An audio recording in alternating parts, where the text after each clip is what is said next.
Morning, Bob. Well, I was just wondering if you could help me with something. It's something to do with Scruffy. You see, when I'm out in the fields, I can't keep my eye on the little scamp, and the next thing you know it, he's chasing rabbits and barking at sheep and...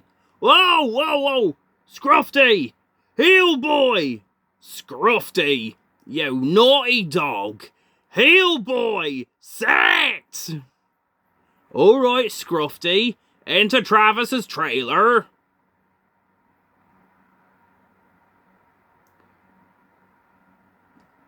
Pegs? What pegs? I wasn't expecting any pegs. We've got nowhere to put them. Oh, that's right. I promised Mrs. Percival that I would look after the school guinea pigs during the half-term holidays. Now I remember.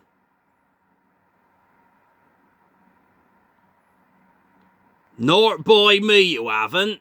Come on, you two. Back to work.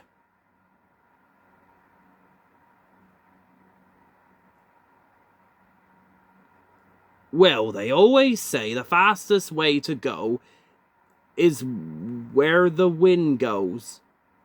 Or where the bird goes. In this case. Alright, Spud. Stay. I hope you will be able to scare those crows while I do some of my other work.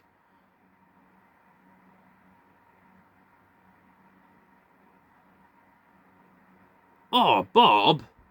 Look, I know you're moving up to the outskirts of Spring City and fix 'em, but are you really sure you want to give Scrambler to me? You really think he'll prefer living out on the farm where there's a lot more open off-road than there is in Fixham? Well, fair enough, Bob. I just hope Scrambler will be excited about the news about living on the farm.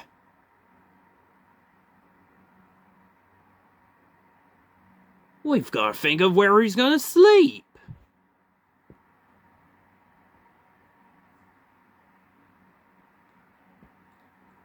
Well, you built a garage for Travis, and you built a garage for Sumsy and Packer.